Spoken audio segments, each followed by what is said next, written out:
What's up, everybody? I am planting some green giant arborvitae today, and I want to give you a very important tip before you plant a small tree or bush or flower.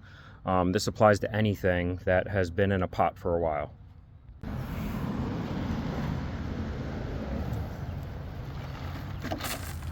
See how the roots hit the sides of the pot and had nowhere to go. So they start wrapping around or going up and down, especially across the bottom here. That's called being root bound or pot bound. Now, before you put a tree or plant or flower or whatever you got that came out of a pot that's been in the pot a little bit too long, before you put it in the ground, this is a very important step. Now, you can either grab these roots and pull them out with your fingers, and that will allow them to, instead of pointing sideways and in a circle, that'll kind of get them started going in the right direction to grow outwards.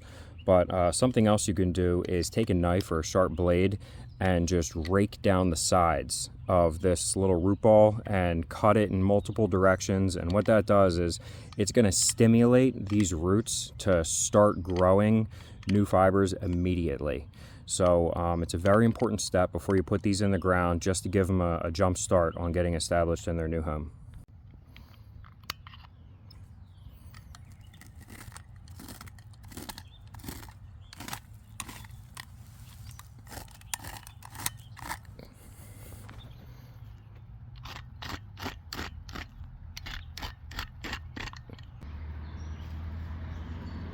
Something else that's really important here is I'm not planting these straight in the ground. If you notice, I have a little bit of a berm that's built up here. This is about a foot tall of topsoil.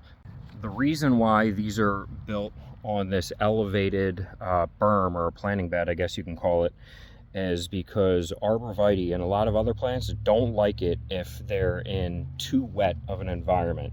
If they're in the ground, now I have really hard, dense clay, like a lot of people in the northeast region of our country do.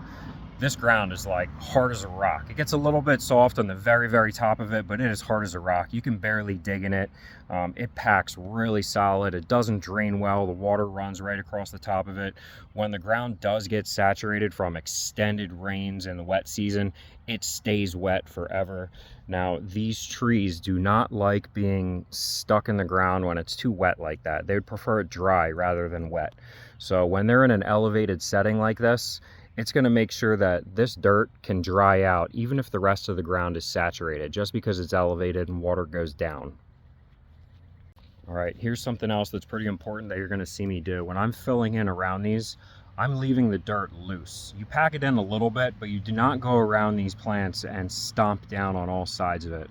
That's going to pack the dirt in so tight that the water and air has a tough time getting to the roots, and it's going to make it more difficult for the roots to be able to push out into the dirt.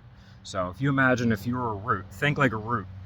If you're pushing out into the dirt, would you rather push into rock hard dirt or something that's a little bit soft and squishy? So very important when you're planting these things and you're backfilling them, not to overly pack them in there too tight.